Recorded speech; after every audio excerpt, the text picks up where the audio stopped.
পরিবর্তী প্রবাহ অধ্যায়ের আজকের আলোচ্য বিষয় পরিবর্তী প্রবাহের গড় প্রবাহ মাত্রার মান নির্ণয়।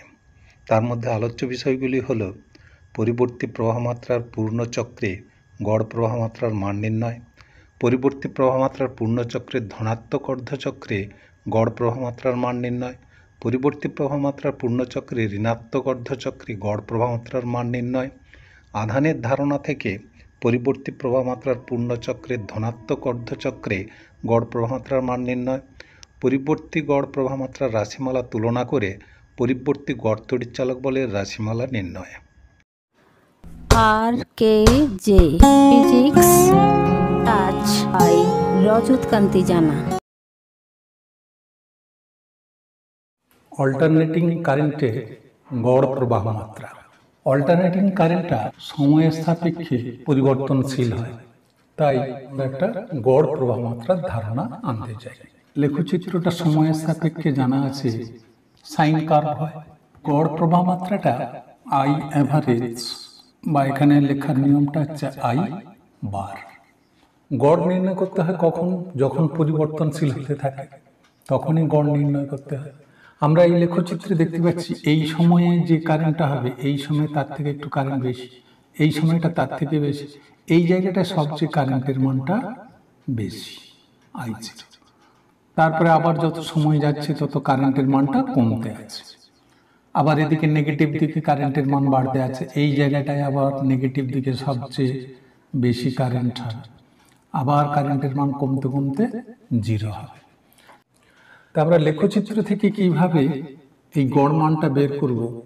একটা খুব ছোট সময় ডেল্টা টি সময় ধরে নিলাম, এটা একেবারে কাছাকাছি দুটো বিন্দু, তাহলে এই দুটো বিন্দু খুব কাছাকাছি, তাহলে এই আয়ের পরিবর্তনশীল আয়ের মানটাও প্রায় সমান।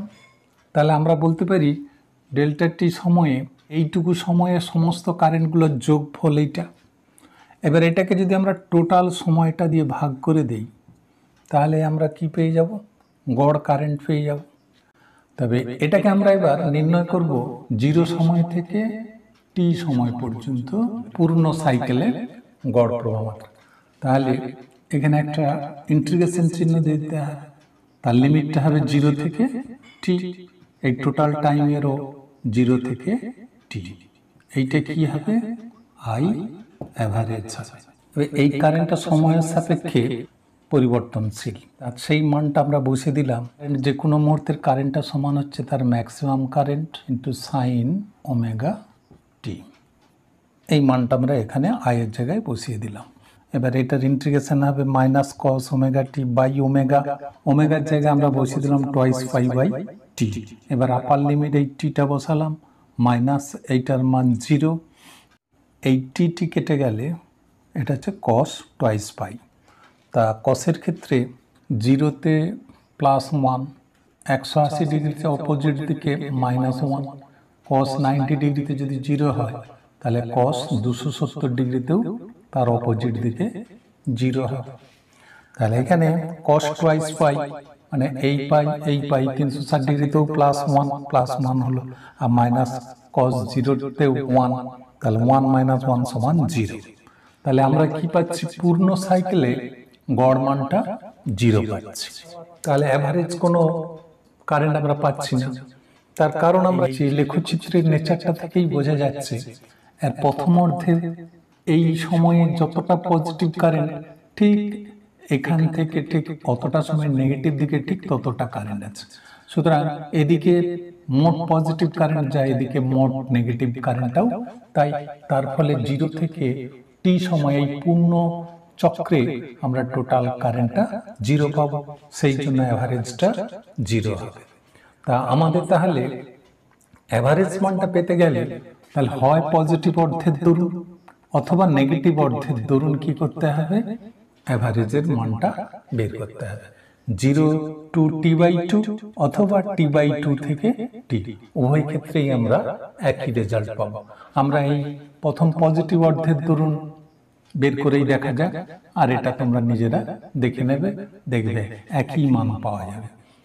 যে কোনো অর্ধচক্রে আমরা আই অ্যাভারেজের মানটা যদি বের করি সবসময় একই মানটাই বেরোবে।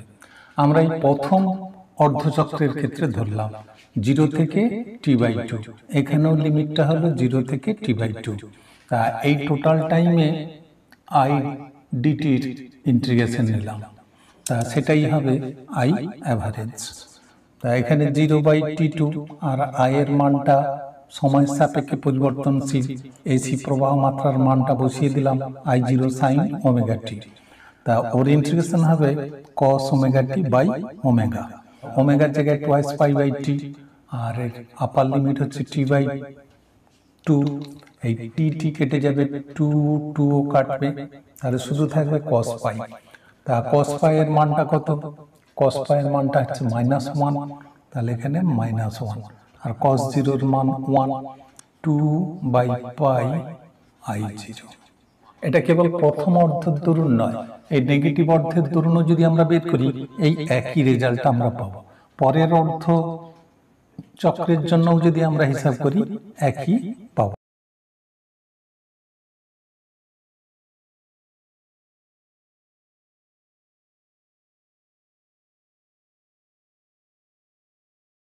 তাহলে আমরা এইভাবে আই অ্যাভারেজের মান পেয়ে গেলাম, যেটাতে পরিবর্তনশীল কারেন্ট নিয়ে যাচ্ছে না, একটা স্থির মানের কারেন্ট নিয়ে যাচ্ছে, আমরা ভাবতে পারি। তাহলে আই অ্যাভারেজ সমান শীর্ষ মানের 2/π গুণ 0.637 I0।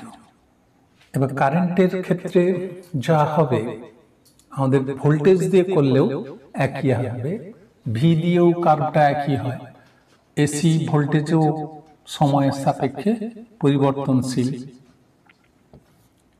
ভিটাও টাইমের উপর নির্ভরশীল। এটারও রাশিমালা হয়, তার শীর্ষ মান V0 sin ওমেগা টি। শুধু এটার সঙ্গে কারেন্টের সঙ্গে যেহেতু রোধ গুণ করে পাওয়া যায়, তাহলে ভোল্টেজের লেখচিত্রটা একটু বড় হবে, কিন্তু একই সমদশায় থাকবে, এটা ওমেগা টি, এটা ওমেগা টি। কারেন্ট এবং ভোল্টেজ দুটোই সমদশায় থাকবে, তার মানে একসঙ্গে ওরা 0-তে আসবে, একসঙ্গে ম্যাক্সিমাম মানে আসবে, আবার একসঙ্গে 0-তে হবে, আবার নেগেটিভ দিকে একসঙ্গে ম্যাক্সিমাম মান হবে, আবার একসঙ্গে 0 হবে। এটা ভি এর ক্ষেত্রে ভি সমান V0 sin ওমেগা টি। রোধ দিয়ে গুণ করার ফলে এর শীর্ষ মানের মানটাও বেশি হবে, এটা E0 হবে, এটা -E0 হবে। আর এই কালোটা হচ্ছে সময়ের সাপেক্ষে তাৎক্ষণিক কারেন্টের রাশিমালা I0 sin ওমেগা টি, এটা পাওয়া যায়।